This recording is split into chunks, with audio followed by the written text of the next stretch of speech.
Welcome everyone to another episode of Football with the Fellas. It's All About Big Blue. Yes, sir.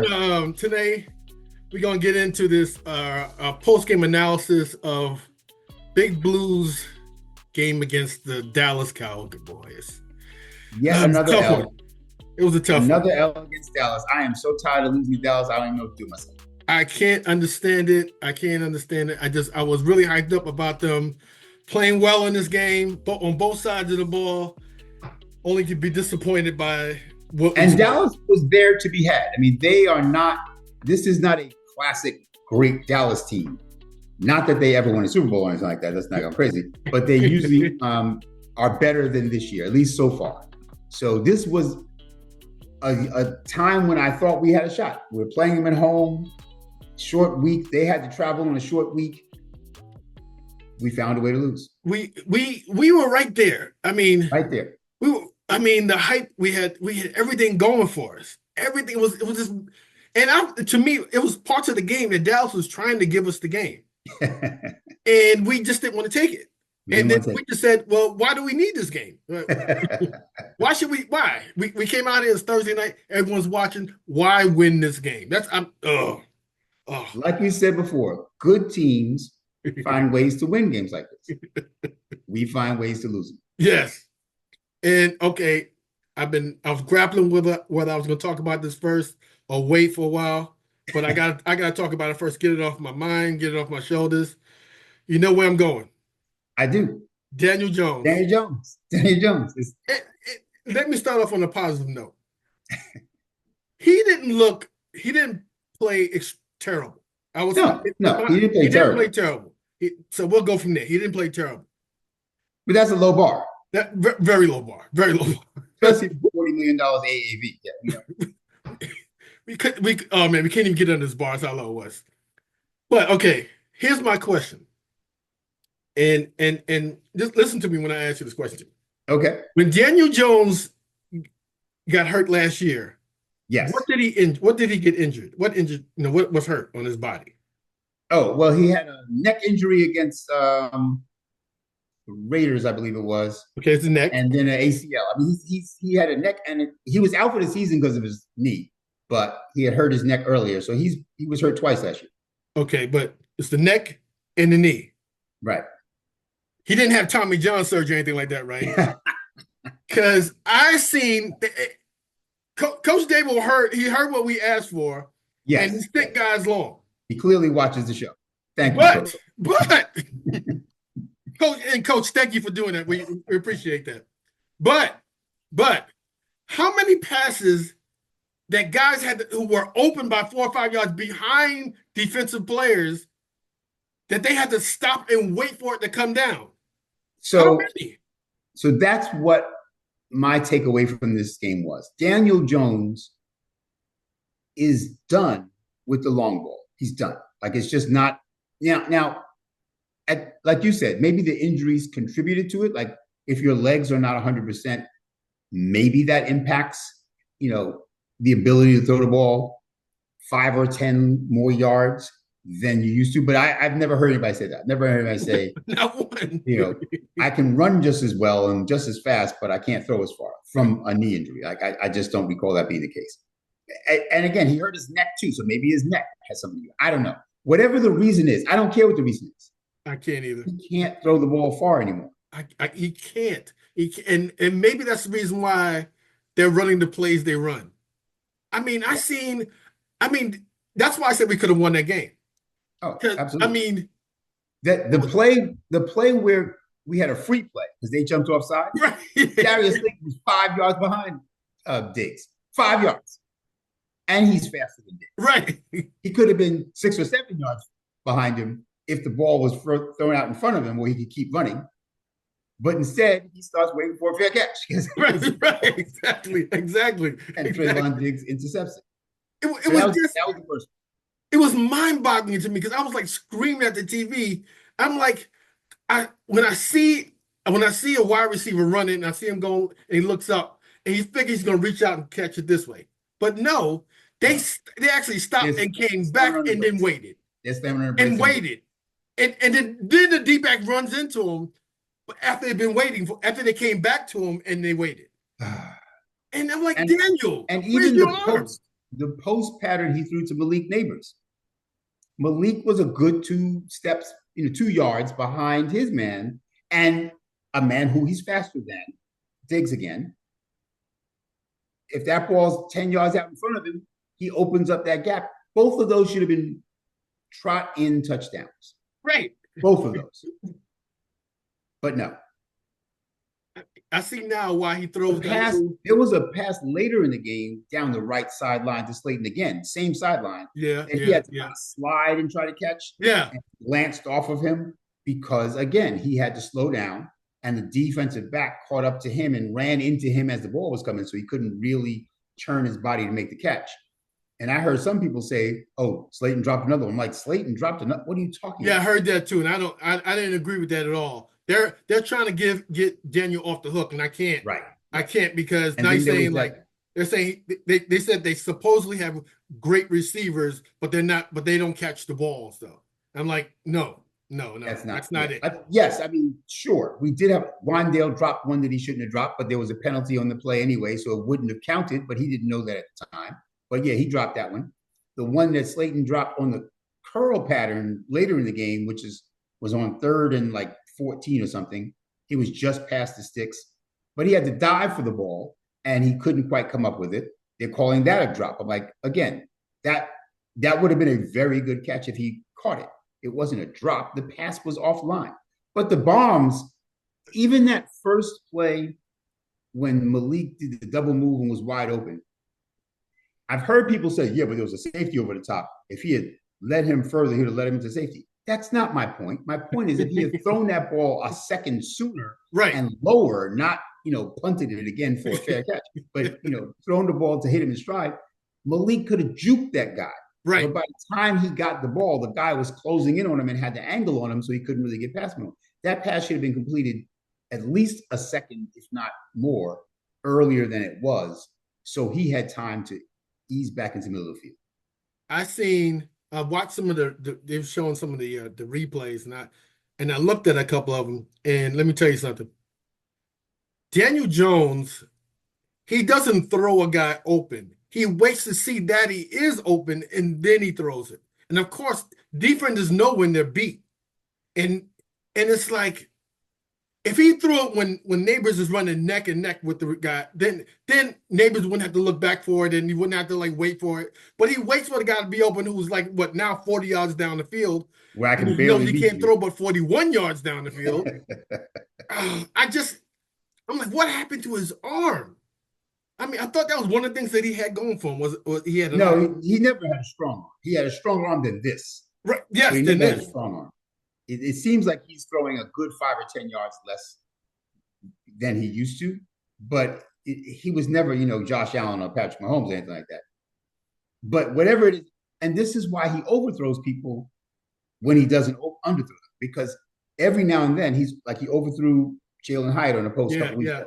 He overthrew Malik Neighbors twice, but that's because he has to make that decision so soon because he knows he can't reach you 50, 60 yards downfield. So he's got to throw it as soon as he thinks you're going to be open. And sometimes he puts that too far out because if he had just waited another half a second to see where you were going to go and be open, he could have thrown it there, but he can't reach you. So anyway, the line it's very frustrating to watch Daniel Jones make $40 million a year average. and is average, right? Because right now he's got a $47 million cap hit this year, which, if I remember correctly, is the second highest cap hit in the National Football League.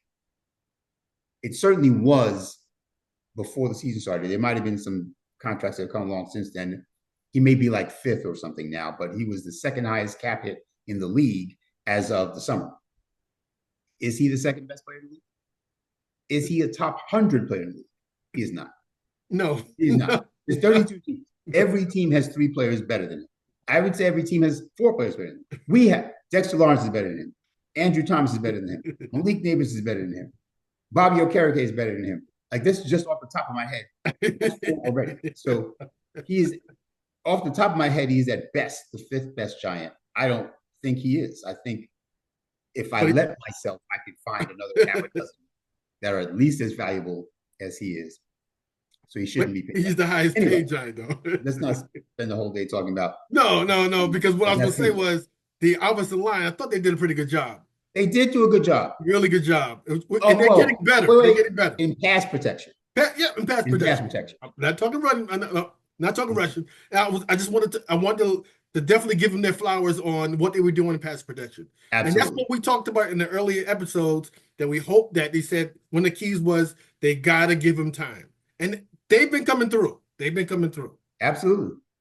And just the 5 of them. There was several plays where they went empty backfield. Right. And sent 5 people in the pack. I was shocked. I was looking at that saying, is this going to be a quarterback draw? Because are we going to actually stand back there with only 5 blockers? And yes. But the running game. The what? I know I wanted to talk to you about that running game. I don't think it mattered which 26 was back there. He could have been Jim Brown, who was the best running back of all time. And he wasn't going anywhere. But so just to be clear, we had 24 rushing attempts and 26 yards. Let me say that again. What? We ran the ball 24 times for 26 yards.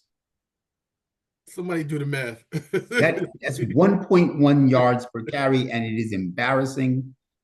But so 2 things wrong with that. First of all, how could we possibly not get more than 26 yards rushing on 24 carries? And second of all, why did we run the ball 24 times if we were getting 1 yard per carry?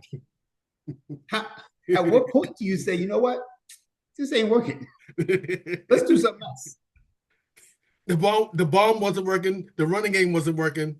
I'm not sure what was working, but but the throwing was working. We had more first downs than Dallas. We had 16 first downs. They had 14. Okay. We had more total yards than Dallas. We had 303 yards. They had 293. We ran the ball 24 times. They ran the ball 23 times for 80 yards. So why we ran it 24 times, I don't know. I mean, we basically played better than them. We just wound up with 5 field goals. So, if you get down to their side of the field that often and come away with field goals every time, you probably aren't going to win unless you're Washington playing against us, in which case then you can win. Is it Tacey? Is it Tacey or Tracy is his name? Tracy, the running back. Tyrone Tracy. Right. He's not that big a guy, though. He's not that big a guy, no. And he was a former wide receiver. He played wide receiver his first 3 years in college, and then he converted to running back. I mean, but he's good. But I've seen them running him up the middle, and I was like, oh yeah, they needed a yard. Wasn't working. But again, everybody, the Sisters of the Poor, had been running up and down on Dallas up until this game. Everybody and their mama was running on Dallas until we faced Dallas. And you know why? Because we can't throw long.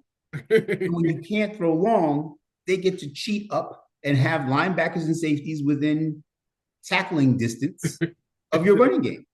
So that, combined with the fact that our offensive line is really not great in the run, they're very good in pass protection, but not great in the running game. Box filled for days, and we're just running right into people. And at some point, you just have to say, I have to do something different. Maybe a couple more deep shots loosens up those safeties, especially if you hit one. Yeah. When New Orleans played Dallas, they hit a 70-yard bomb to Rashid Shaheed in the first quarter. That's the last time I saw a safety anywhere near the line scrimmage.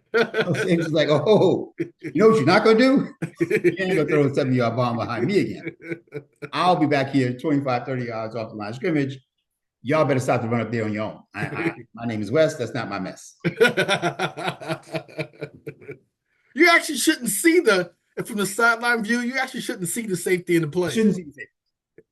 Not when we're on our side of the field. No. And I can see everybody within a second after the snap, right? If you got a safety pretending he's not playing back and he's like 15, 16, 17 yards off the line of scrimmage, he better turn and run through the balls now. Exactly. Because he knows that a Jalen Hyatt or a Darius Slayton or somebody could beat him down the sidelines. But they know Daniel can't throw it. Yeah, and if they didn't know, they know now. They know now. Word is out. Daniel can't throw with the popcorn arm more than 40 yards.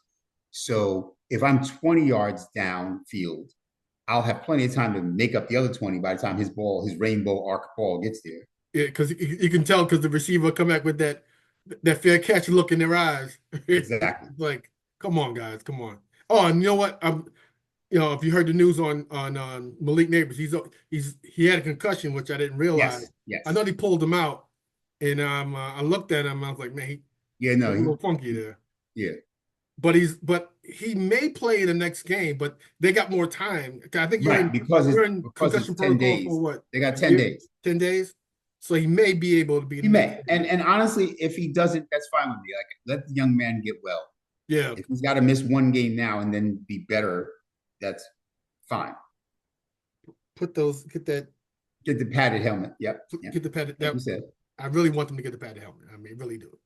Okay. But yeah, so overall, I mean, I would love a little more pressure on the quarterback because I think Dak Prescott's uniform is not in the laundry today. I don't think they had to wash his. It's not.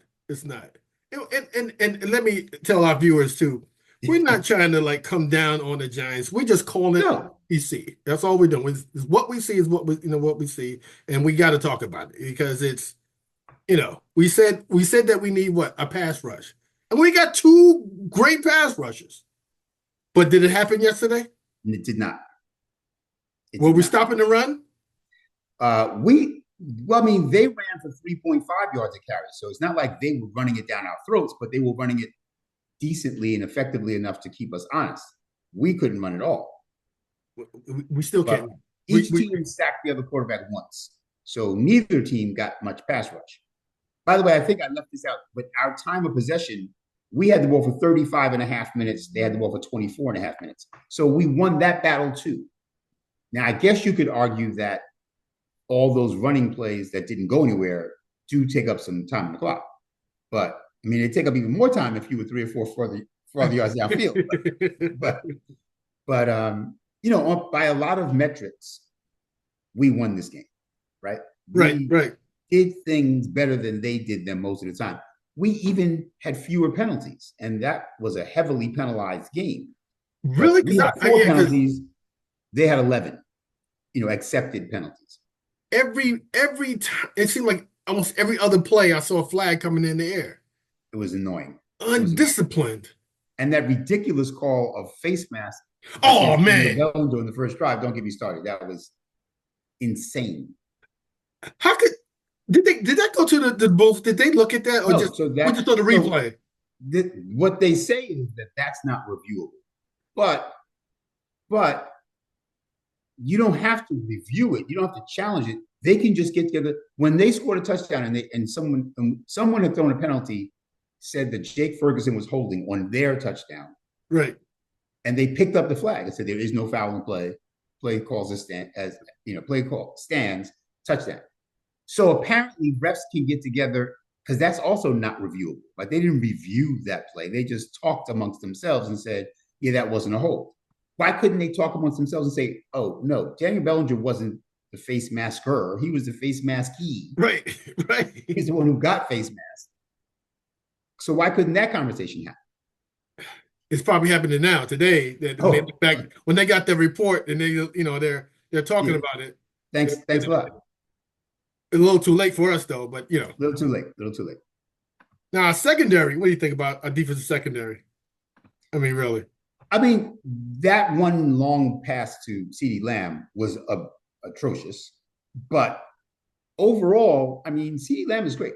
So here's my problem with that. The catch wasn't the problem. The problem was he scored a 55-yard touchdown pass because Tyler Nubin, rookie, took a terrible angle to try to make the tackle. And he just cut behind him, which is what Malik Neighbors could have done if Daniel Jones had hit him when he was wide open with enough time to make a move. But he had to fair catch that pass. Right? So around, there was somebody coming up on him. But yeah, that was a terrible angle. again, he's a rookie. I mean, he's going to learn from his mistakes. And Tay Banks, I think Tay Banks is a solid cornerback. He's not a shutdown No, CB1 he's not. that's going No, to he's take away not. your wide receiver one. That's not who he is, and he's not going to be that. Like, I just don't see that in his future. I mean, he's only a second-year player, so maybe I'm judging him too harshly too soon. But I think that we need another cornerback. You know who I want? Paulson Adebo from the Saints. Is But he available? I wouldn't use the word available, but we can ask if we can trade for him. Oh, okay. I mean, he's going to be a free agent at the end of the year, and I don't think they can afford to sign him next year. So I would think that they would be willing to listen to this, trade offer of Darius Slayton, as I mentioned before. And honestly, I think that's a win-win for both teams. But whatever, we've talked about this before. Oh yeah, because I'm about to say Slayton can be on the go now because they don't throw to him too much. So well, that's why I was saying over the summer is that he will never have more value than he had in August, because as the season progresses, two things are going to happen. One, we're going to be throwing the ball to neighbors all the time, and two, Daniel Jones is not that good, so he won't be throwing. so Slayton's numbers won't be great. He won't be able to say, "Look how many touchdowns I have." So that's why I wanted to trade him before the season started, before he looked like he wasn't having a good year. And you're starting to look that way right now. Starting to look. I mean, everybody is besides neighbors. Oh well. Wandell's his Wandell's playing well.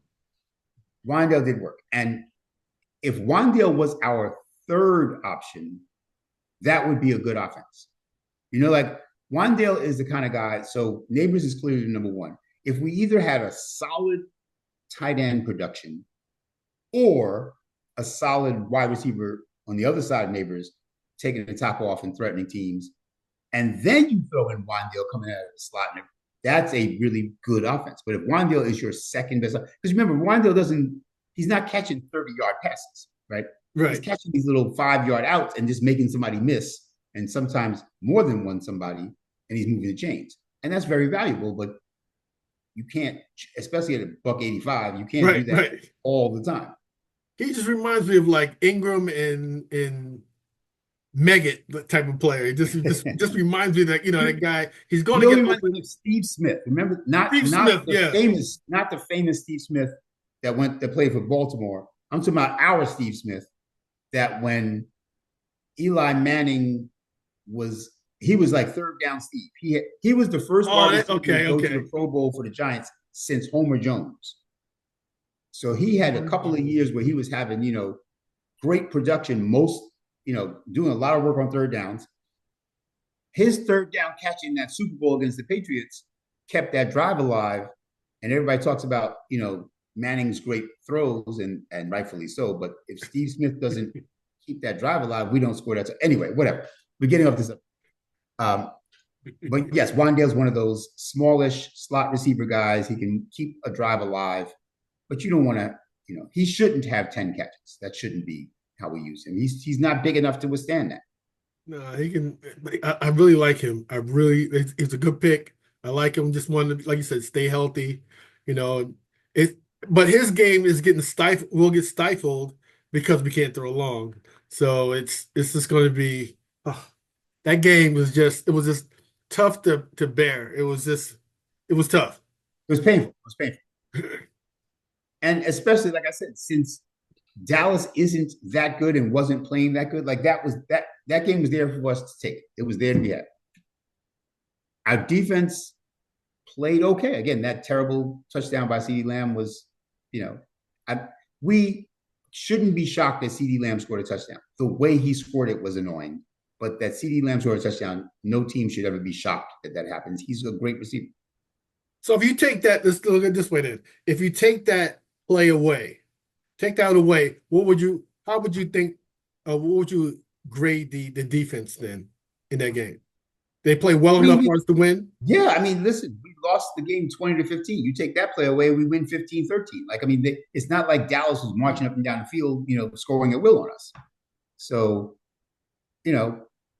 Dallas punted 3 times. We punted once.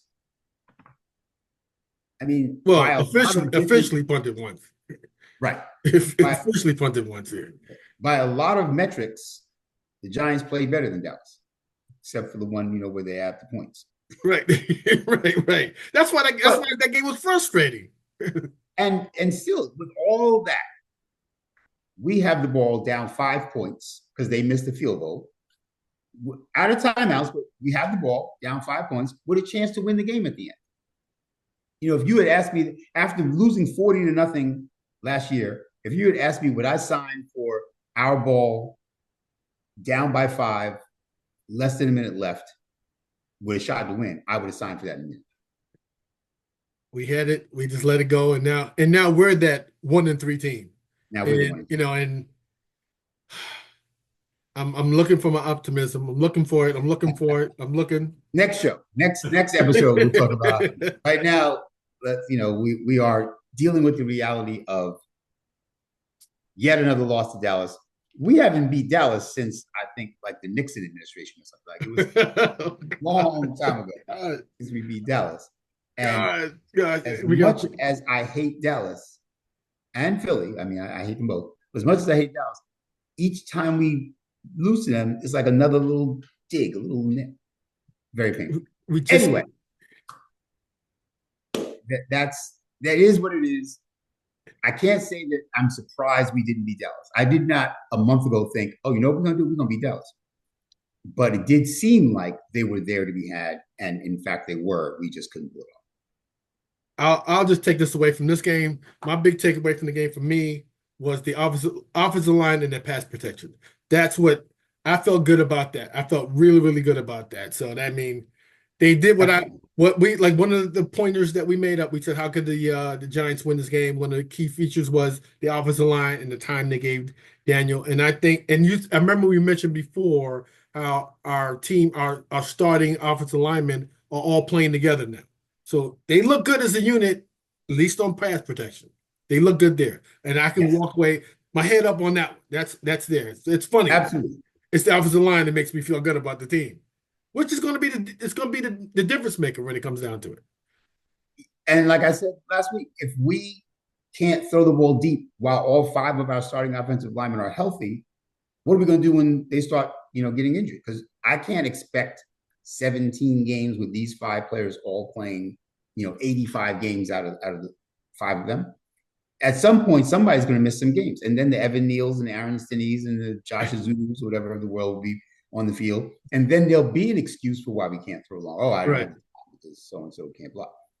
So we should do it now. But anyway, Mezo, listen, we're going to be here thick and thin. It is what it is. Oh, no question. No question. Win, lose, draw, we here. Yeah, we're here. I just hope that at some point we move on from Daniel Jones, because for me, the Daniel Jones experiment is done. Oh, he's not the guy that this team needs. He's not the guy we can build around. We can win with him, but we can't win because of him. But we're paying him win because of him money. That's got to stop. So I guess soon we'll be running the how many games will it be before he gets replaced? Yes. That because he's not going to be in the office pool for like October. Right, because he's not going to be here. The big key is this: if he's not going to be here next year, he doesn't need to be in the field right now. That's the big thing. So exactly right. We'll discuss that in another episode. We'll discuss that next time. Right, at some point in the future. So good, good game offensive line. The rest of you guys, glad that Neighbors is the concussion and he's okay. He's going to be all right. We're glad on that. No other big injuries that I can think of in the game. No. Not for us. No, not for us. They had a couple of their edge rushers are both hurt, but you never. Wandell, good game for you, Wandell. The other 26. I'm sorry that the offensive line didn't block for you, but next game maybe. But next game. Although next game against Seattle, who has a great defense, so I'm not. Whatever. We'll talk about that later. Talk about that next time. All right, Mezo. All right, Clay. So, thanks for watching. Again, please leave some comments. Please hit the like button and subscribe. Definitely subscribe. All that good stuff. Because everybody, you need to check us out, because you know why? It's all about Big Blue. Win or lose, it's all about Big Blue. All about Big Blue. Until next time, y'all. Peace.